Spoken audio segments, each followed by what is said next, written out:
Hey everybody, it is Tuesday morning, November 2nd. I went to do a little Cliff Note version of what this meeting was. If you watched yesterday's video, I was talking about Bill G being called to New York.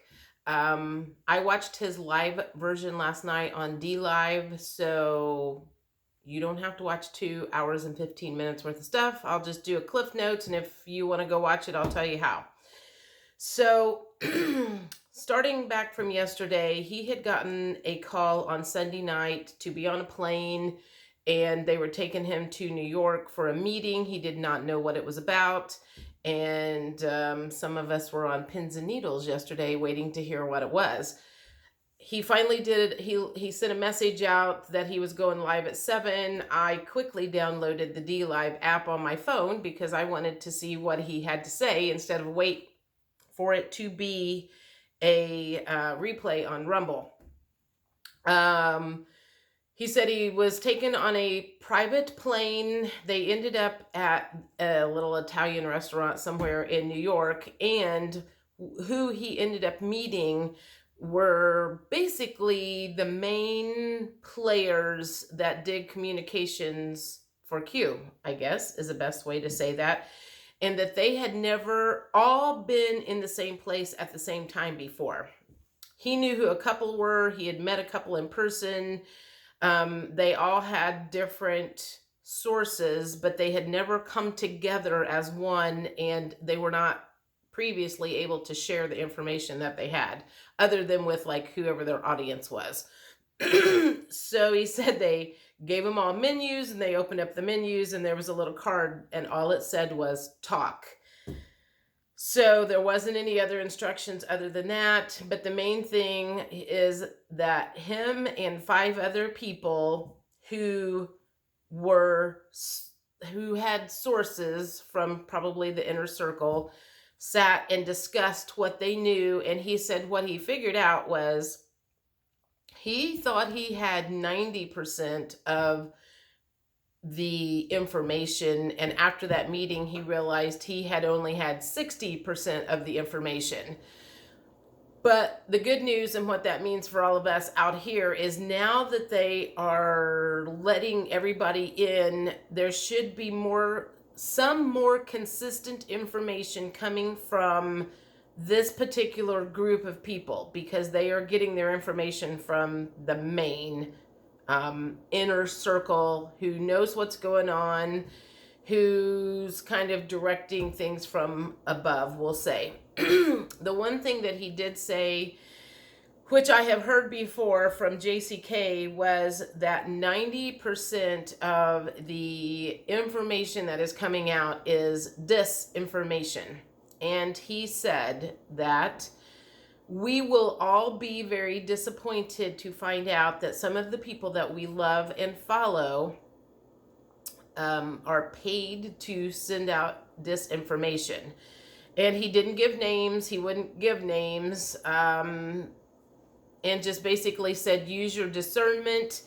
And which I totally agree with. You know, if you don't resonate with somebody, don't follow them.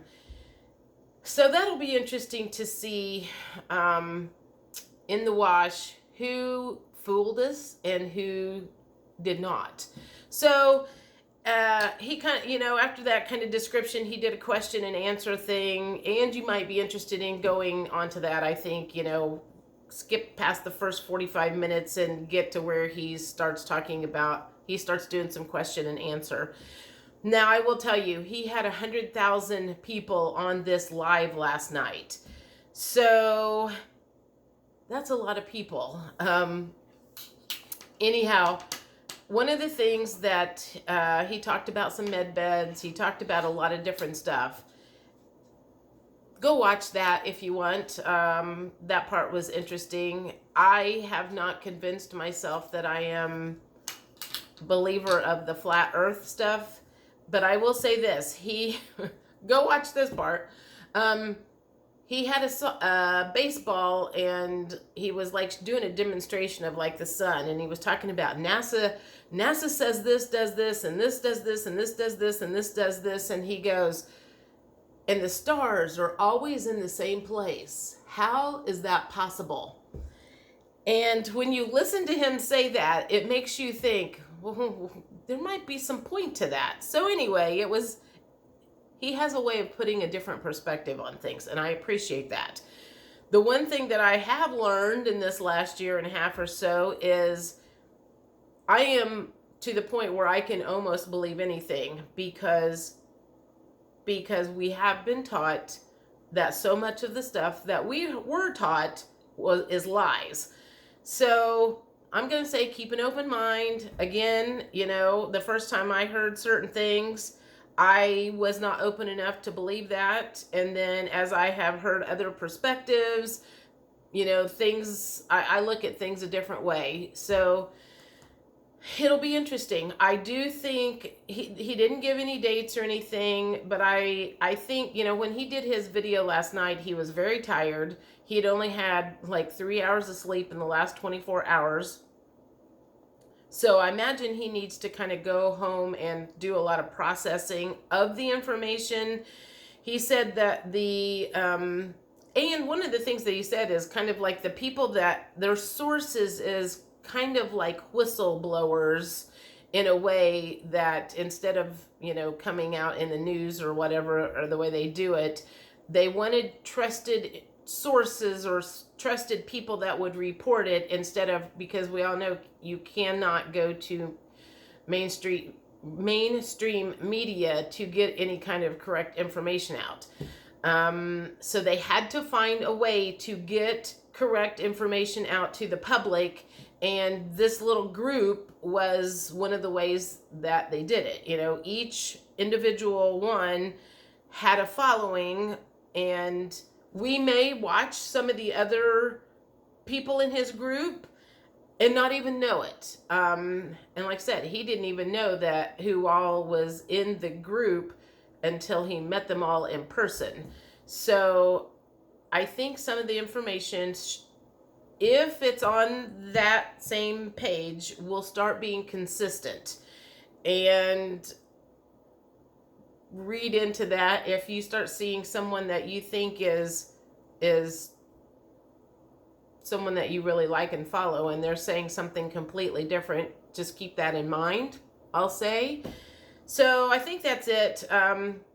Again, DLive, I just Googled DLive and Phil Godlewski's name, and the link came up, and I just did like a quick little login, sign up, and followed him, and you get a confirmation, or not a confirmation, but an alert whenever he's getting ready to go live. I think he's getting ready to do another live tonight, but I don't know if it's an information one or not. But my feeling is at this point in time, he is one of the ones that probably has the closest information to what is really happening, what is going down. And again, I know everybody doesn't like him. I don't care. Someone called me a kook this morning because I follow him. So again, use your discernment, and you don't have to believe what I'm telling you, but this is what I'm getting, and this is who I am trusting at the moment. I am trusting him until he proves otherwise. Let's put it that way. I trust people until they prove otherwise not to be trusted. So have a great day, and I will talk to you later. Bye.